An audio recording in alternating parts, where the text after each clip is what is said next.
All right, y'all. Welcome. Glad that you can join us this evening. Tonight, we are going to honor one of my older brothers, Thomas Andwele Aswad Cameron. He died on 9/11 in 2019, right before COVID hit. It's it's interesting. 9/11 is now a particularly busy day for me, covering the 9/11 SOS Sacrifice of Service event earlier this morning at 9/11. And then, of course, we had a Kitsap Black legend pass away, Robert Body Jr. Um, and so, we had the Queen pass away. So a lot of big things going on. And in that, uh, when do you fit it in? My brother was not a service member or a first responder. He wasn't in the community like that. Just sending a text to someone.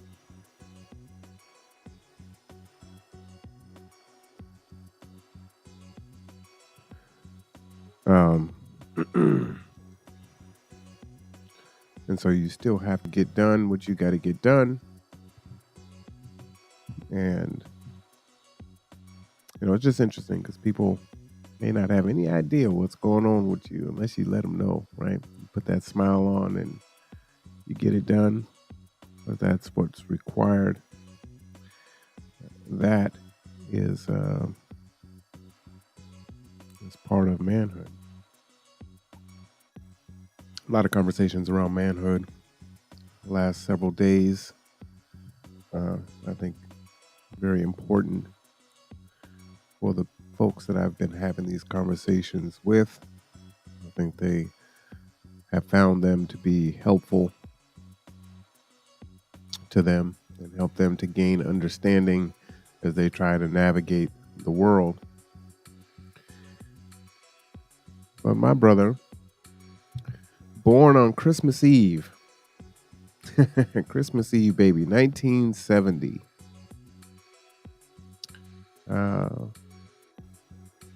He passed away on 9/11. Today, 3 years ago. Is that 3 years? 20, 21, 22. 3 years ago. Seems like more. Seems like an eternity. Because he died right when COVID really kind of getting ready to touch off.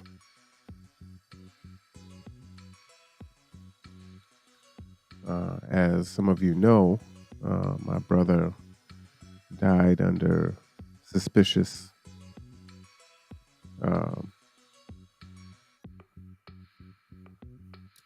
there was a lot of weird things surrounding his death. He was arrested. He was booked into the Burien holding cell, and within an hour, he was found hanging dead. I've done a show last year where I did a Freedom of Information Act, trying to get information. And I'll put those links in the chat if you want to watch that. And it's tough because the family has no more answers today than we did back then.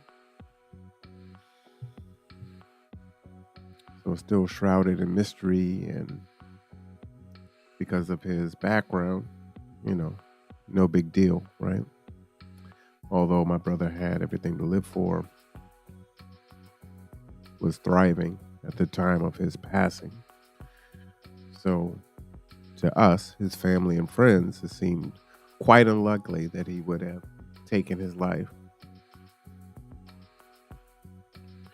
But I'm not going to focus on that this evening. What I do want to do is just kind of share with you, the memorial service that we had for him. This is the Word document. When you are family, that responsibility falls to you to organize the funeral and, just settle affairs and all that stuff. Really doesn't give you that opportunity to grieve because you got to get it done, right? And in my brother's situation, it wasn't 24 hours before there were 18 wheelers and about 17 people emptying his house of all of his belongings.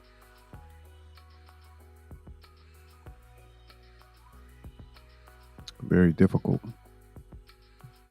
to deal with the shock that he's died, and then watching these people literally like vultures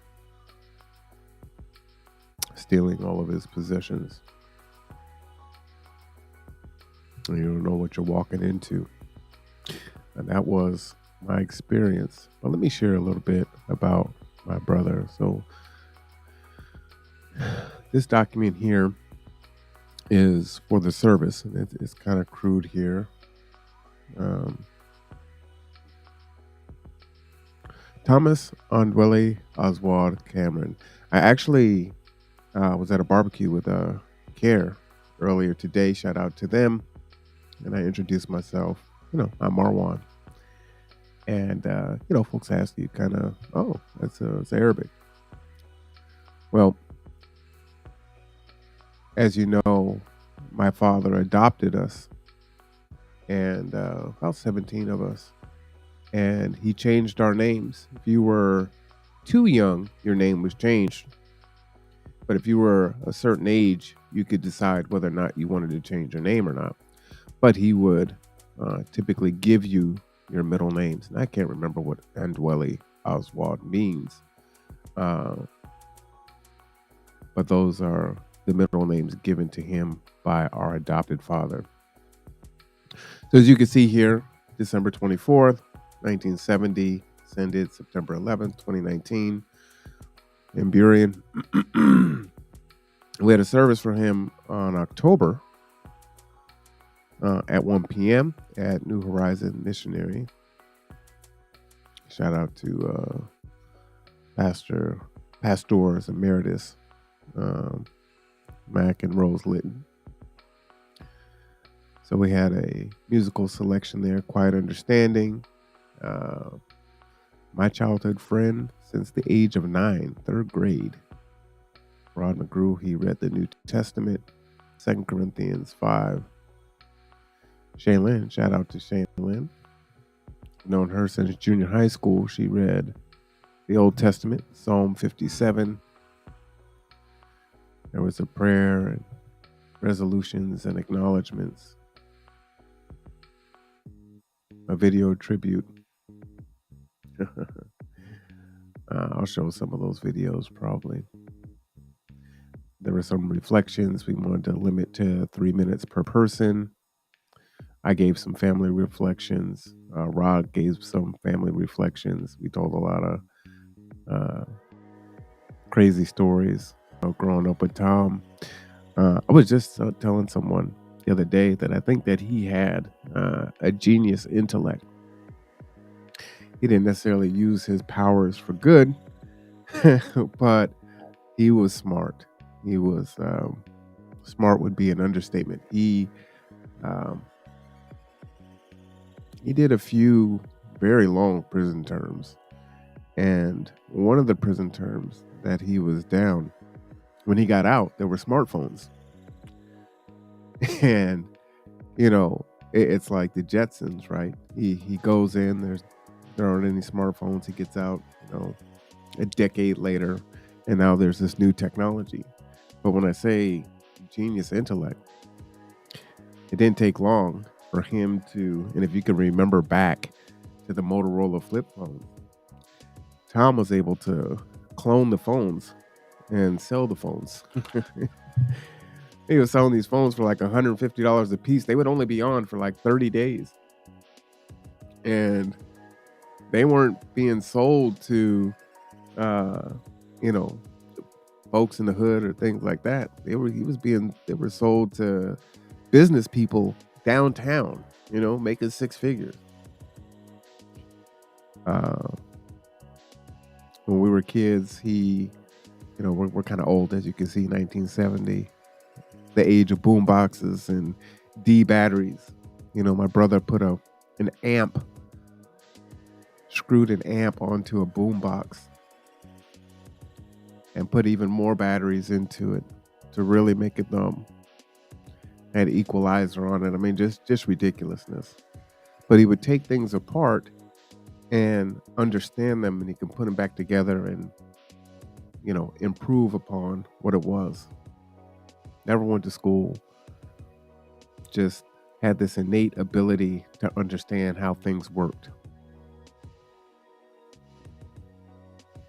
Rod told some stories about all of us at church camp, Pentecostal church camp. So for all of you Church and God in Christ, you know how strict that church is.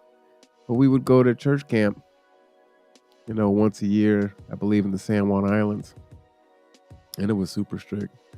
And Rod, told these stories about, Tom carrying these big, we got to go and get wood for the fire. And Tom would come back with a trunk because he was also naturally strong, right? Didn't lift weights, just naturally yoked, fast as hell.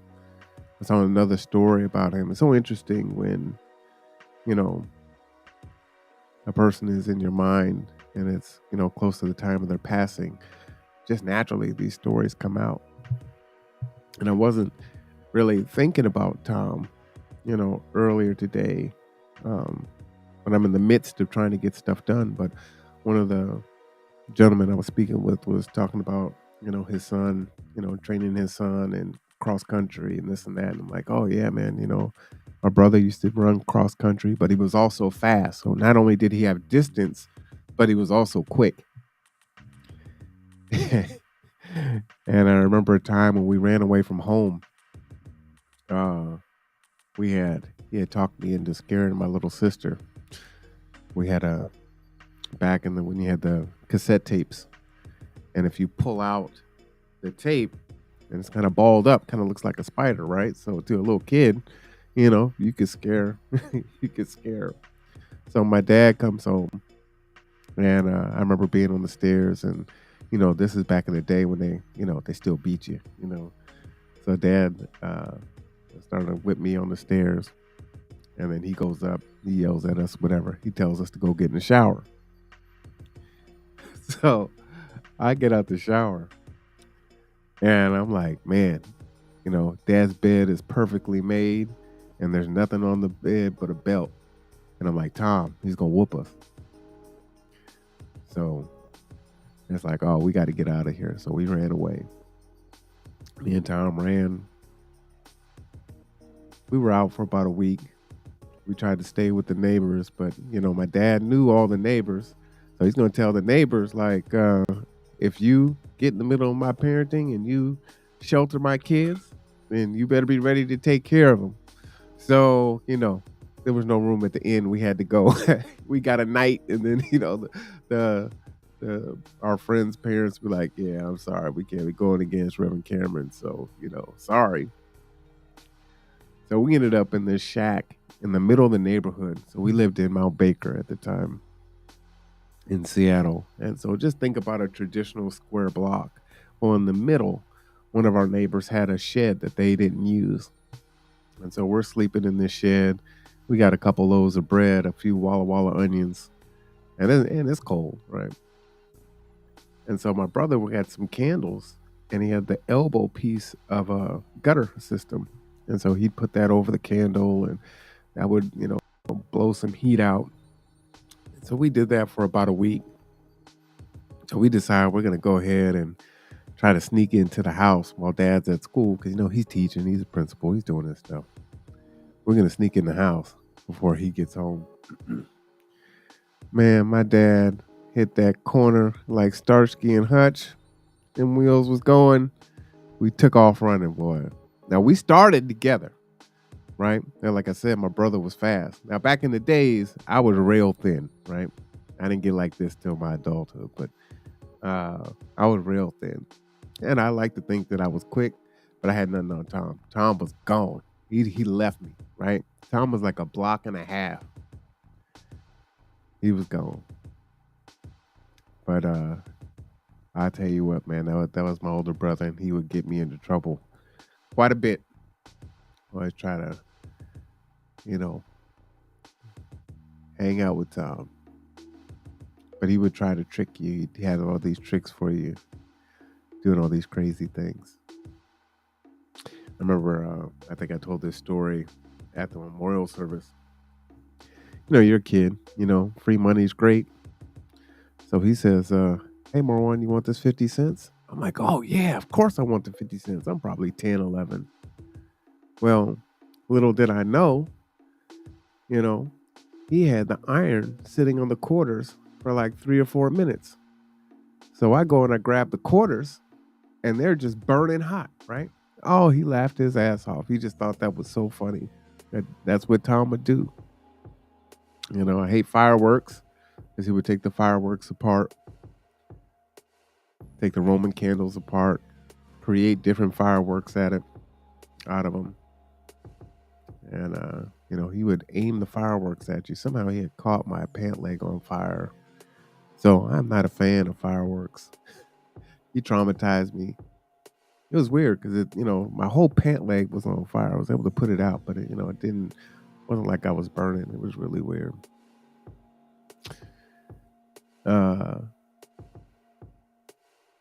Pastor Rose, she prayed for the repast, for the food. But let me let you know a little bit about my brother Thomas Andwele Aswad Cameron. Was born December 24th, 1970 in Washington State. Thomas was adopted at a young age by Reverend Winthrop S. Cameron. His adopted father had already started adopting children, and Thomas became part of a family with more than 15 siblings. Thomas had a special relationship with his grandfather, Reverend Samuel Cameron. They respected each other regarding business acumen and the pursuit and protection of physical assets. The Cameron family lived many places in King County. Growing up, Thomas loved living in the Rainier Beach area, where his longtime girlfriend lived on the next block. Thomas loved being outdoors and exploring. He would rather take a whipping than be grounded. And that was a true story. So, your parents know how to punish you, right? For me, I didn't like to be hit. So I'm like, put me on restriction. I'll read books. I'll do whatever. Just don't hit me. My brother was like, man, do not lock me up in this house. You beat me. Just let me get out there. So one summer, I can't remember what Tom did, but because we had so many kids, right? Our spot was the spot, and we had a basketball hoop. So during the summertime, we'd have 15 kids in the driveway playing basketball, hanging out, talking and laughing. And Tom would be on the third story looking down, just watching. Couldn't even open the window, right? And then eventually we go to the store or go to someone else's house. Man, he hated it. That was torture. So yeah, he would definitely rather take a whipping than being grounded. In the Mount Baker area, Thomas loved making forts in the basement out of the family suitcases and Monopoly and other board games. Me. So we had this old basement that was unfinished. And this one we were in Mount Baker. It was a crazy house, right? Brick house right on the corner. And 4 stories.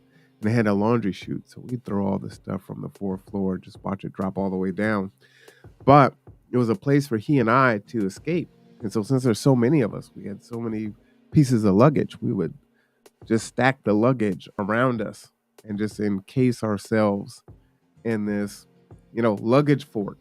And we would just play Monopoly and Life, and we would just be down there for hours having a good time. And that's one of my fondest memories of Tom. Thomas attended school, as did I, for a year. Thomas was a black sheep of the family, but not in a negative way. He loved to laugh and crack jokes. His family was preceded in his death by his grandfather, Samuel Cameron, his father, Reverend Stuart Cameron. Use the typos, it's the draft. And his brother, Crispus Jabari Kareem Cameron. Crispus, we lost him when he was 24 to sickle cell here in Bremerton at Harrison Hospital. He was survived by his aunt Colleen, his cousin Skylar, who is now at Morgan State, Kyle Devine, Shane Salter, Tony, who lives in Silverdale, myself, Layla's mom, Tiffany, Jaredin, his wife, Candace, Michael, Lady Diamond, Jamie, Renita, Daquan, Dondre, Ryan, Lonnie, and then, of course, Crispus, and then godsons, Colas and Crispus. His nieces and nephews, which there are probably more since I created this. Nikoya, my oldest daughter. Layla, of course, little MC, Layla Michelle. Marikai, India. Malik, Sequoia, Natavia, Lyrica, Ziana, Aaliyah, Jaredin Jr., Jaden, Dashel. Oh, I can't remember how to say Cece, is what I'm going to say there. Brittany and the late David Salter. Tiffany, Courtney, Nigel, Moye, Rico, Kayla, and Angel. If you look closely in there, you probably see the real name of a R&B artist in there, but I won't go back. Great nieces and nephews, Sienna, Kelani, those are my grandchildren. Zion, Trinity. Like I said, in 1999, Crispus passed away with sickle cell, and he's survived by his daughter Sequoia that lives here in Kitsap County.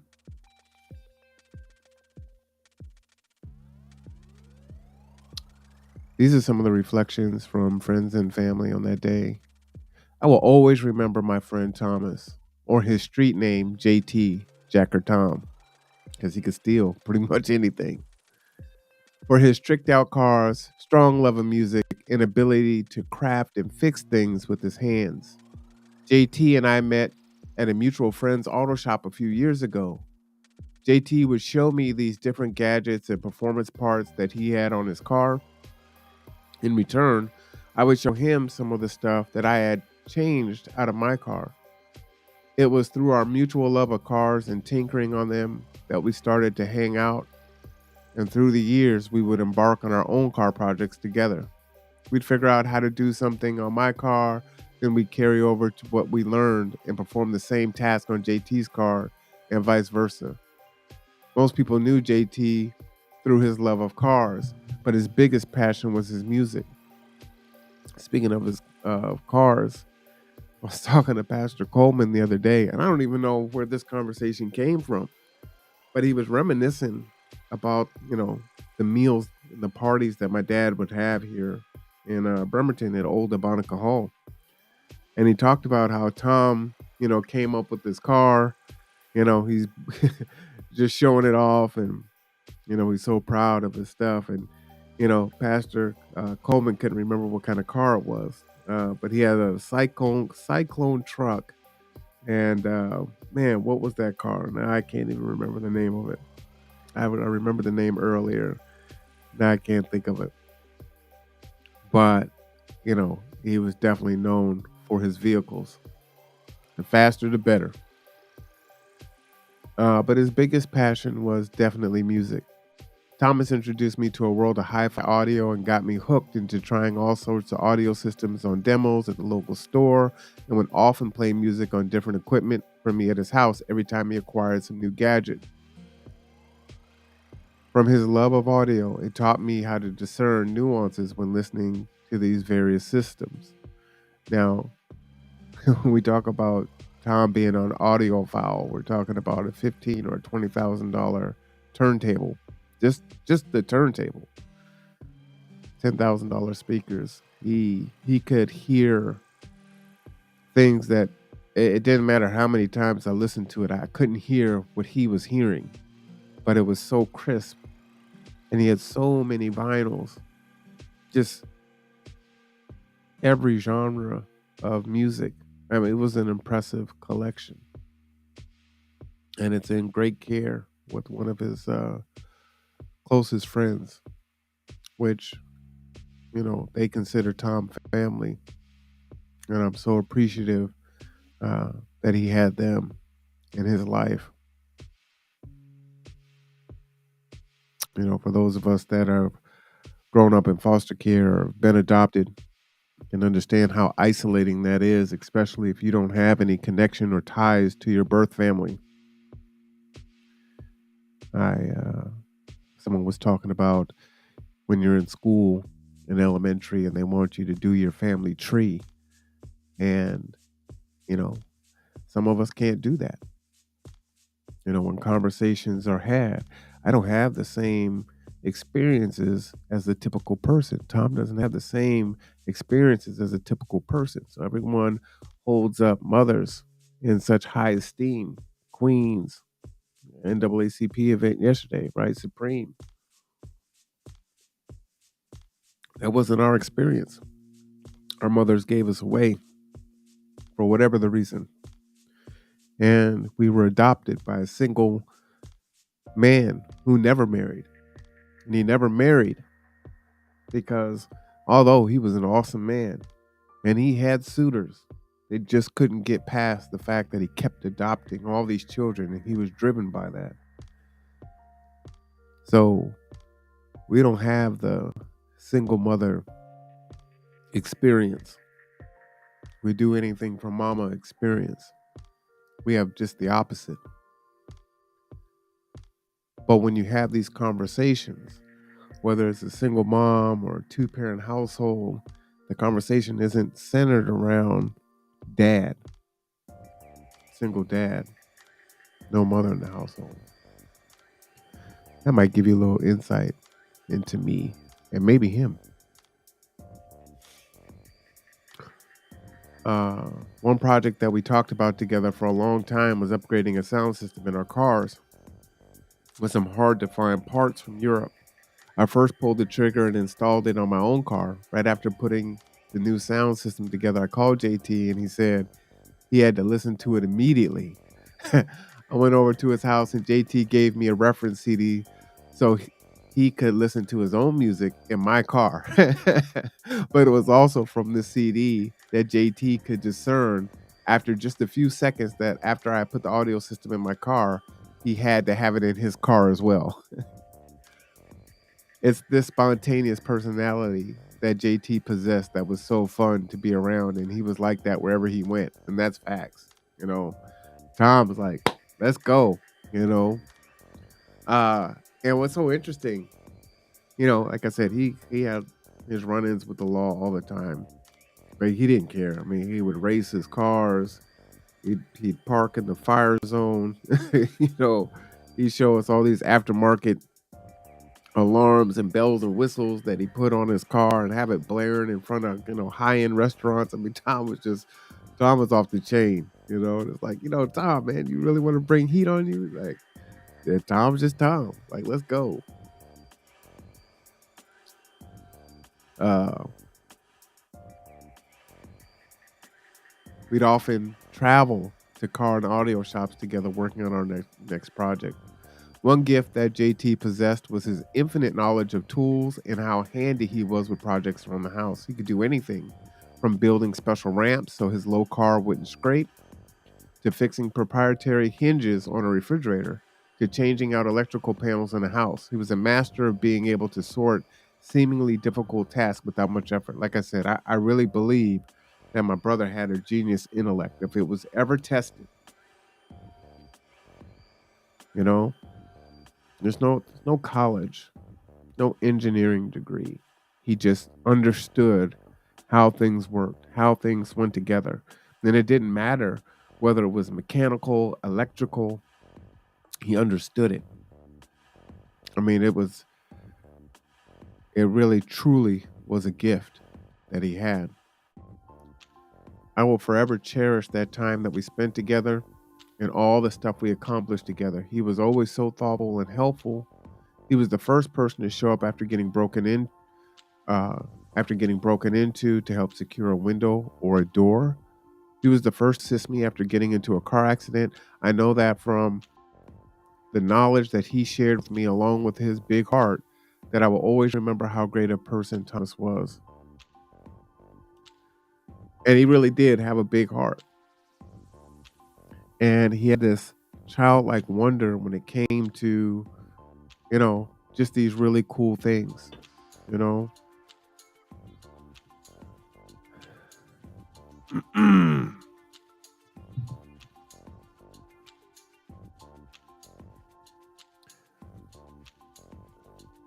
This one here.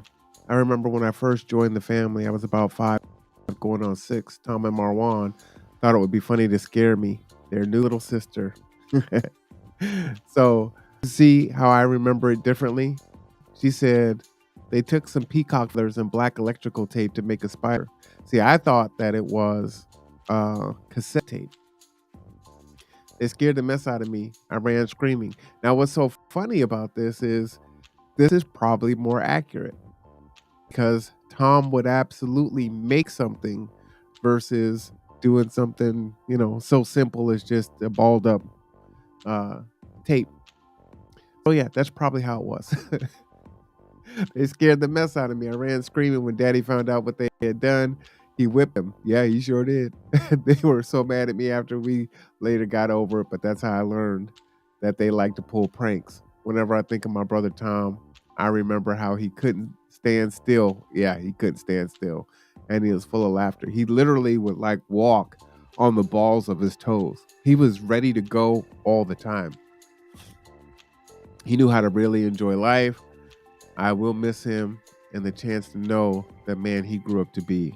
And that's Renita. A lot of you here know my sister, Renita.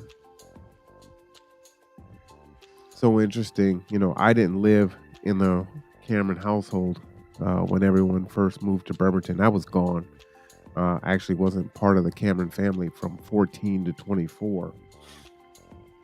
And so, the Cameron family moved here and made all these relationships with folks, and I'm still meeting people that knew my family back then, and I'm just meeting them now.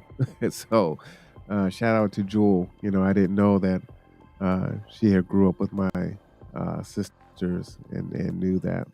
No, I didn't know that Pastor Coleman remembered my brother. It's like and these stories are just kind of coming out. So pretty cool. The good Dr. Riley and Renita were really, really close growing up. Ooh. Thomas always loved his gadgets.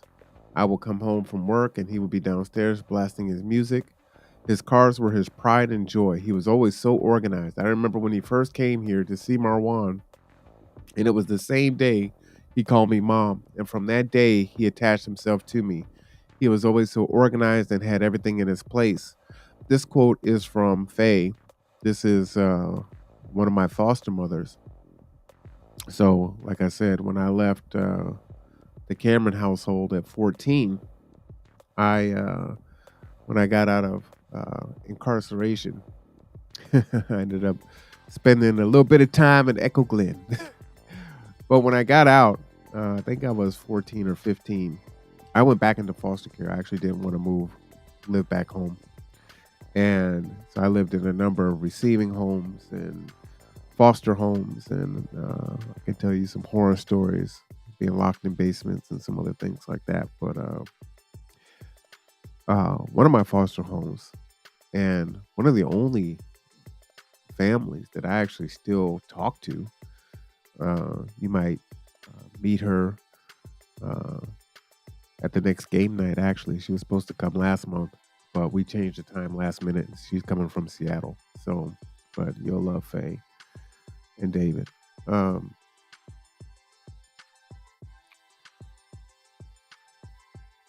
he ended up, so I ended up living there, and I ended up leaving that home, and ultimately I ended up living down at the YMCA. And I'm 17 years old, still not an adult, and it was just like, what am I doing? I might as well just do it on my own. So I think I like kicked the doors open on the YMCA downtown Seattle, and I just left, and that was it.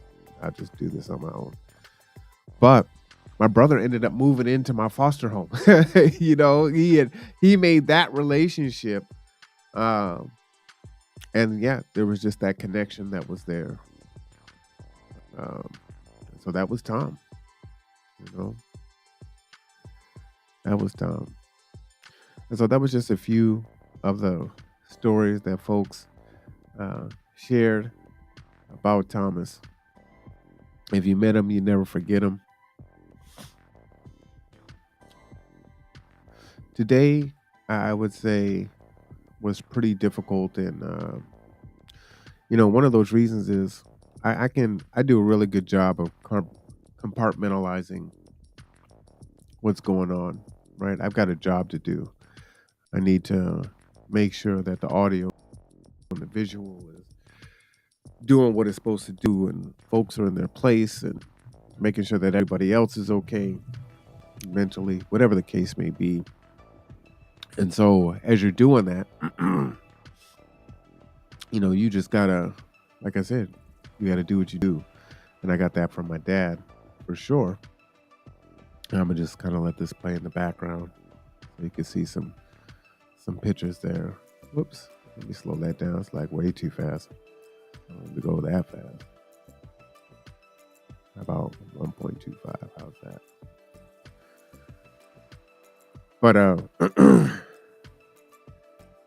what really hit me was, I think it was Akuye introduced Martitha to Robert Body Sr., and they had met before. And so, she's having a conversation, and the whole thing was we were doing these one-on-one interviews, and you'll see the interview once it gets edited. But she's telling the father how much the son meant to this community and to her. And, Martitha's got tears in her eyes. And I'm just watching this like, okay, this is a lot for me to take in right now. But I got to hold it together, right? And I did. I think my voice was a little cracked at the end. Said, hey, thank you. I appreciate you. And then after his brother came and spoke, and it was and he kind of broke down at the end of the interview. And I was like, oh man, this is tough. This is tough. It's one thing to kind of swallow your own stuff. It's another thing to watch other people going through it in front of you. But still, it wasn't that time. Like I said, Tom didn't lift weights. He was just naturally buff and fast and can run distance. I mean, he was just gifted physically and mentally. You know what I'm saying? That he was smart. He was really smart. But that made it pretty tough. And I guess what I'll say to that is, Martitha had mentioned yesterday, she says, there's going to be a picnic after. And my original plan was to get everything packed up I had committed to some other things. That's after Tom got out of prison one of his times there. Um, and, you know, go to the water and spread some ashes out. This is, Tom had really just got out of prison here. You can see his crazy beard. Uh, and so we met. I can't remember if he came to Bremerton or if I came to Seattle. Dodge Viper. That's what he was driving. He had a Dodge Viper. That's what Pastor Coleman was talking about. But he had just got out of prison. I was teaching at OC. I kind of feel like he came out here. I don't remember where this picture was taken, but it's just really, really kind of speaks to who we are or who we were at that time, right? I'm a college professor, and here he is just getting out of prison doing Tom stuff, but that's my brother. Oh, it's like a perfect picture. I love it. Uh, interestingly enough, there's a time we actually had the same probation officers, um, which is pretty crazy. But Tom believed in what he believed in, right? He actually sued, I believe, the FBI and won. Tom was Tom. So he's sitting there before this is way before Instagram, y'all. So no one had anything on Tom. So before they were making it rain or shooting the money gun or holding stacks, Tom was spread out with money on the pool table with a bulletproof vest on long before anyone thought about doing anything like that. That's Tom with one of his friends with one of those fancy cars. I mean, look at how the glass on the vehicle is it seems almost flat before, the vehicles that they were into was just in a whole nother world. And you can see he's got his hands behind his back, and his brain is just thinking, I could do this to that. I'm going to do this. I could change that out. Oh, man.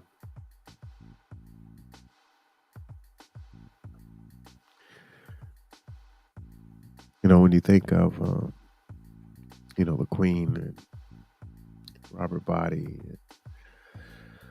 9/11 victims, first responders, it's like, well, who's going to remember your loved ones? Especially if they don't fall into one of those special categories. A day will come and go, and folks have no idea who he was or what he meant to you. So it's important that you remember your friends and your family, and you hold their memory. I am I'm the keeper of the ashes. I don't know why I haven't actually gotten urns, but I have my brothers, I have my father, my aunt has grandma, and Jaredon, I think, has grandpa. Is that morbid? I don't know. I just figured I would, sprinkle ashes every year as a way to just spend some time in memorial. And maybe I got that from my dad. My dad would say that he would take some of my grandma's ashes and sprinkle the Christmas tree with it, and it would start to glisten.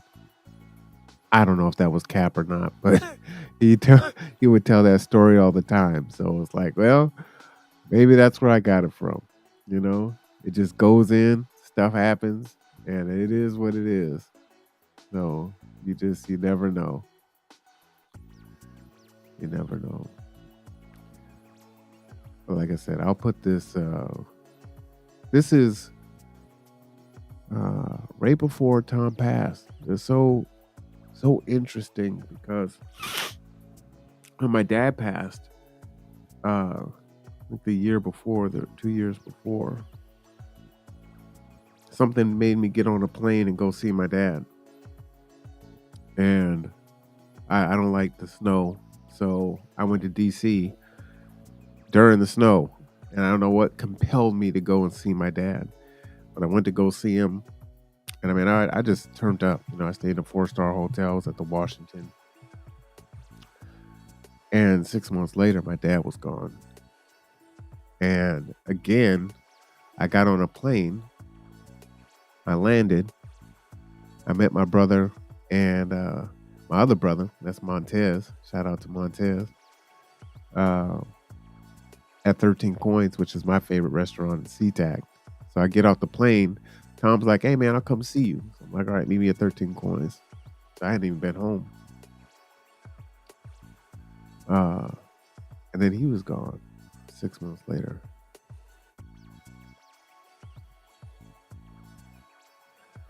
It's so weird, I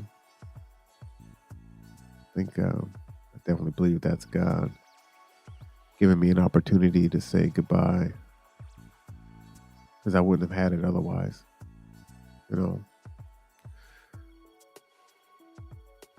He would tell me he was really proud of me, and he would be really mad when I was young and more, I want to say, trying to be like him. I just hadn't found myself. He always felt like I, shouldn't have been in the streets, that I should have been in school, that I should have been the bookworm. And so when I did that, or even before I did, he would always tell me, he's like, "What are you doing, man? Go to college. You don't belong here." And he was right. And then when I did, he would tell me that he was proud of me and that he was glad that, that I did it. And he was like, "Stay out of the street. Don't come back here. Don't live this life. You're doing good. This is what you should do." Then he would brag on everything that he had because he's in the world. Like, don't do what I do, but I'm living at 1,000. And it's like, nah, I'm good. I'm not trying to do all that. Your stuff is nice, but it's all good. But he would encourage me in that way. And I really respected him for that and appreciated him for that, right? He was able to, like my father, see my potential, even when I didn't see the potential in myself. And so I appreciate Tom for that, for sure. What I will do is, for those of you that are interested and want to watch that particular memorial from last year, I'll put that in the chat for you. And then there's another video that I won't play today because I really wanted this to be more positive. And this one that I'm going to put here in the chat, this first one here that I'm going to flash on the screen, that's kind of my memorial from last year where you saw the pictures of Tom and all that good stuff. But this one here, I believe this one is me going over the Freedom of Information Act info that I requested from the Burien police about the time of his death and what surrounded that. In short, what I will say is, again, he was arrested and he was in a holding cell, and within an hour, he was dead. And somehow, cameras didn't catch anything. And from the way that I remember it, when you look at the logbook wasn't filled out in the intervals that it's set to check on someone who's in custody, right?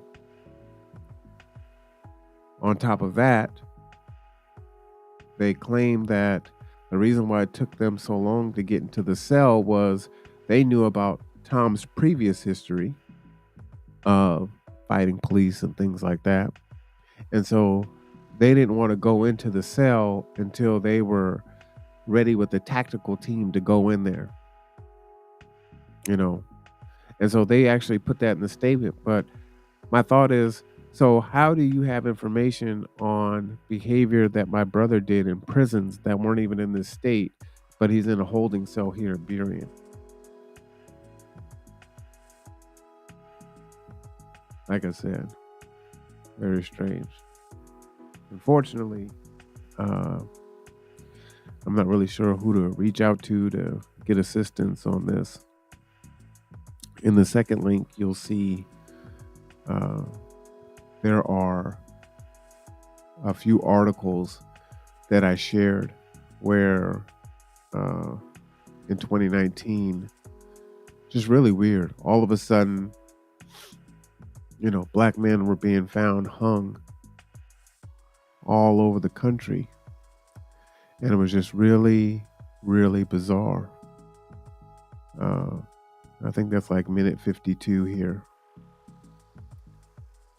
So you'll see that. Did 5 black men found hanging dead from trees die by suicide? So you can see this was done. This article was updated on the 29th of June in 2020. And so during that time, there was this rash of black men and black boys being found hung throughout the nation. 2020 now, not 1930, not 1920, right? 2020, 2019,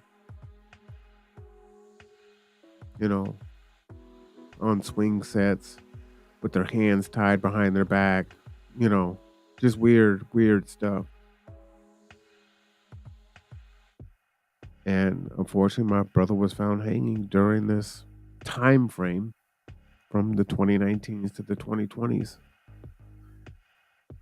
So, as always, if anyone has any advice or any direction on where I can push this forward and get more information, please let us know. I appreciate that. You just type that in the chat. I'll definitely get it. But again, that's minute 52 on that particular story there. But this is about the celebration and the memory of my brother. That's what I want to leave you with.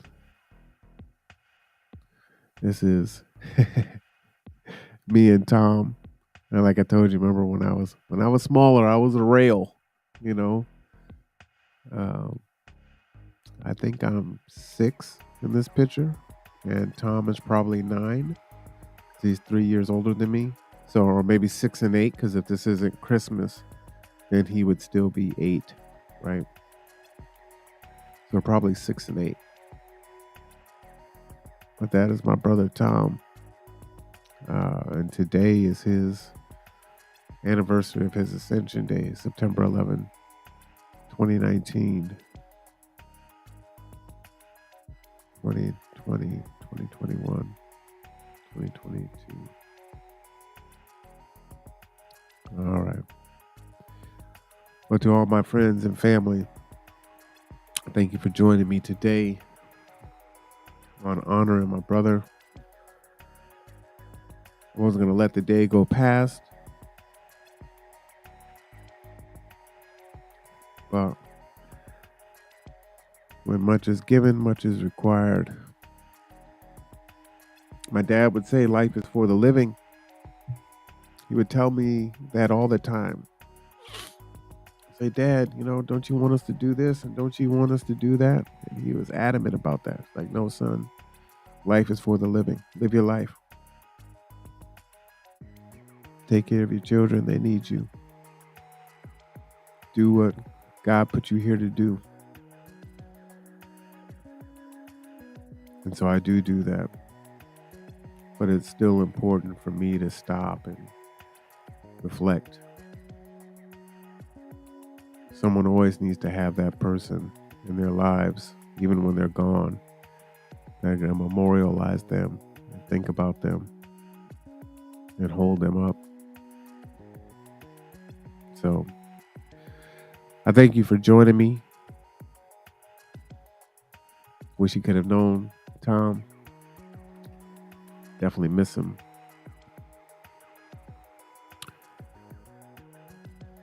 Yeah. Sometimes there's nothing else to say.